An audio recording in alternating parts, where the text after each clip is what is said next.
vision.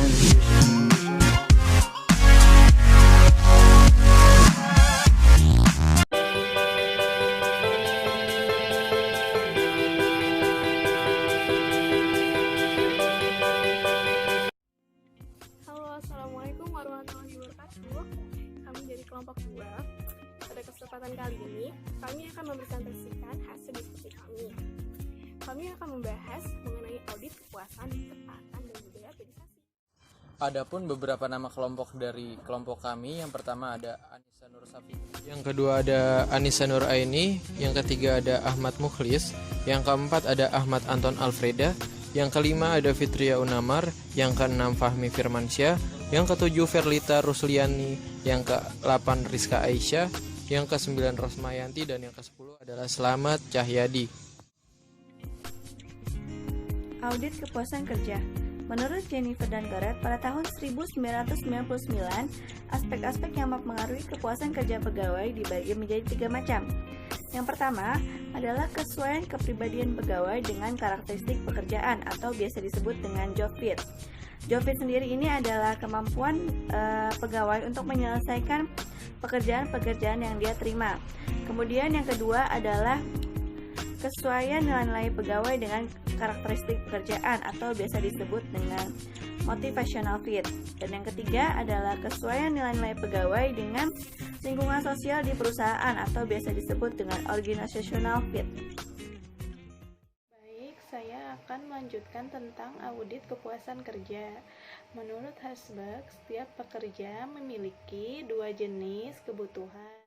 Yang pertama ada high needs, yaitu terkait dengan kebutuhan akan gaji, tunjangan kesejahteraan, keamanan, dan kondisi lingkungan kerja, hubungan harmonis antara atasan dan bawahan, serta imbalan jasa yang diterima. Yang kedua ada motivator needs, yaitu terkait dengan pekerjaan yang menantang, pengakuan akan prestasi, dan kesempatan untuk mengembangkan diri. Pegawai akan merasa puas bekerja bila mana motivator needs terpenuhi, dan pegawai tidak akan merasa puas bila motivator needs tidak terpenuhi.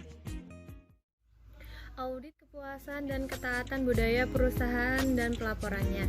Audit kepuasan kerja adalah suatu orang yang telah mengaudit kinerja kita, baik buruknya, dan penilaian-penilaian terhadap suatu perusahaan yang kita tempati yang dinilai oleh audit itu tersebut. Intinya orang yang menilai kita dalam bekerja.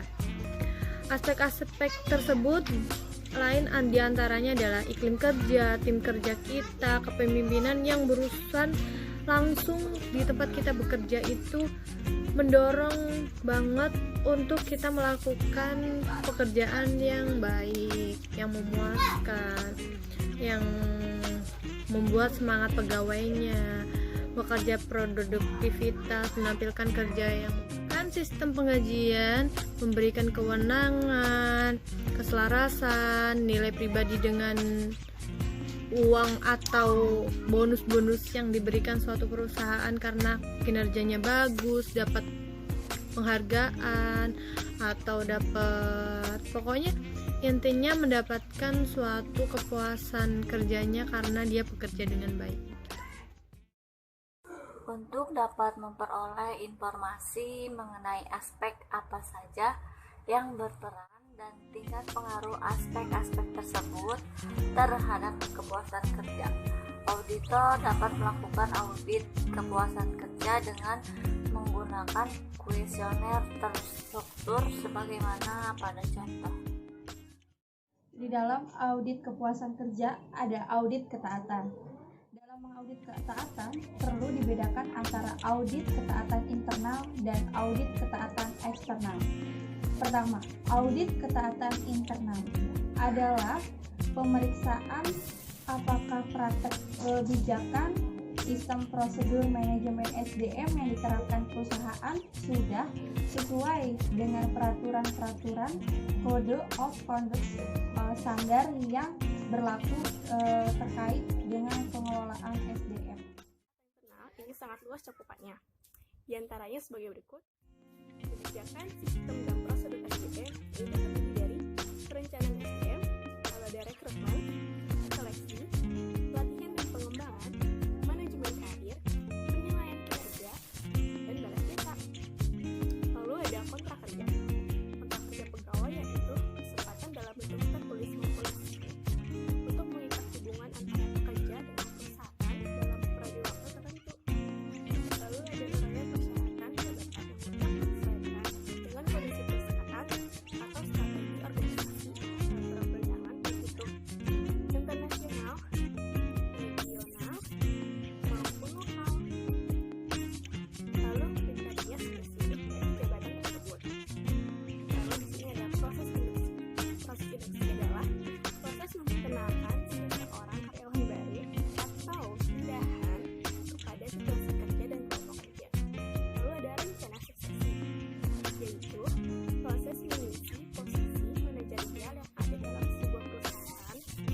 Audit ketaatan eksternal.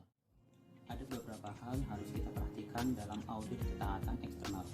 Yang pertama yaitu pemeriksaan praktek pengelolaan SDM dalam sebuah perusahaan.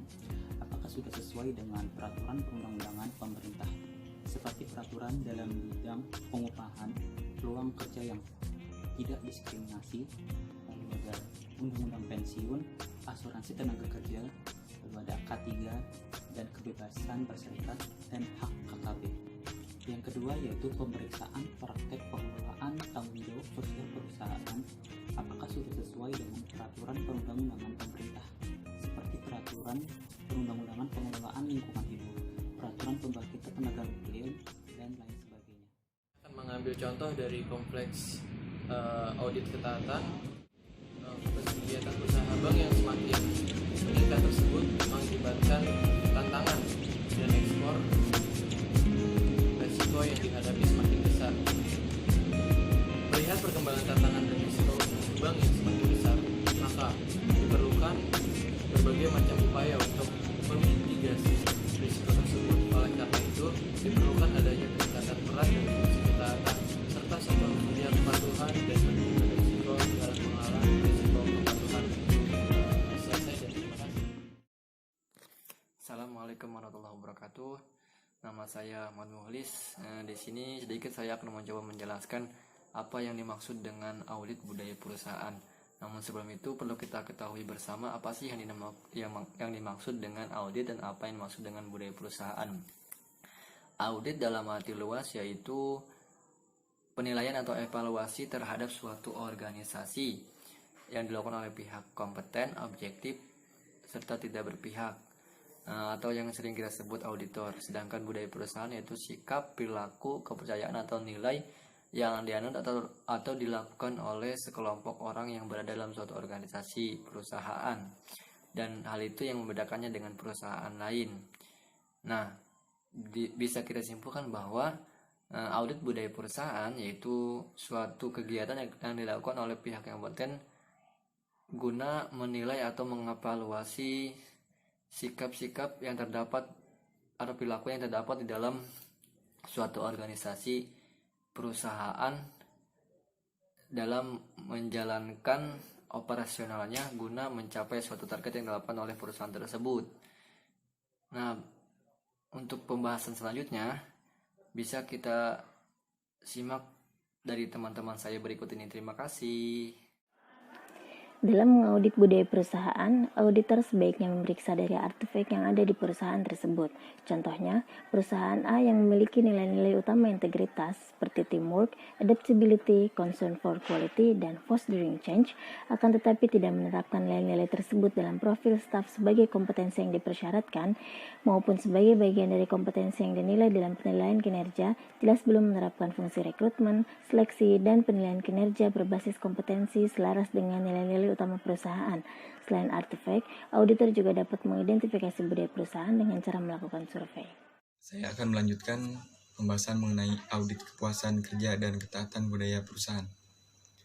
Pimpinan perusahaan perlu melakukan audit budaya perusahaan dalam rangka menilai keselarasan dan konsistensi penerapan nilai-nilai utama. Bila belum selaras, perlu melakukan perubahan dan membangun budaya perusahaan yang diinginkan. Upaya perubahan dan pembangunan budaya ini merupakan keharusan dan merupakan prioritas utama bagi setiap perusahaan. Nilai-nilai utama yang perlu diberlakukan dan diinternalisasikan mencakup antara lain orientasi pelanggan, efisiensi, orientasi pada tim yang sinergetik dan berpikir strategik serta global. Selanjutnya yaitu pelaporan hasil audit. Penyusunan laporan audit SDM merupakan hal yang wajib dilakukan oleh auditor sebagai pertanggungjawaban atas pelaksanaan audit yang telah dilakukannya. Pada dasarnya, penyusunan audit yang telah dilakukan harus ada laporan audit SDM yang mencakup tahap pra-pelaporan dan penyusunan laporan audit. Tahap pra-pelaporan ini terdiri dari tahap diskusi dan tahap klarifikasi. Sedangkan tahap penyusunan laporan perlu memperhatikan 4 hal, yaitu Makna laporan audit, bentuk atau format harus sesuai dengan rencana atau sesuai dengan kesepakatan dengan audit. Sistematis laporan harus cermat, lengkap dan mengikuti suatu pola tertentu. Dan penyusunan laporan harus ringkas dan padat dengan gaya yang positif. Sistematika laporan antara lain mencakup yang pertama pendahuluan atau biasa disebut dengan executive summary. Yaitu terdiri dari yang pertama tujuan dan ruang lingkup audit, lalu ringkasan-ringkasan keseluruhan isi laporan. Yang kedua, laporan inti temuan audit. Ini dia biasanya berisi tentang analisa temuan dan pendapat-pendapat para ahli. Lalu yang ketiga penutup, dia biasanya berisi tentang rekomendasi. Dan yang terakhir lampiran. Biasanya terdiri antara program dan rencana audit atau biasa disebut dengan manajemen kontrol kuesioner, matriks temuan hasil, dan klarifikasi yang telah disetujui dan telah ditandatangani oleh auditor. Lalu korespondensi dengan auditor dalam rangka audit. Terima kasih.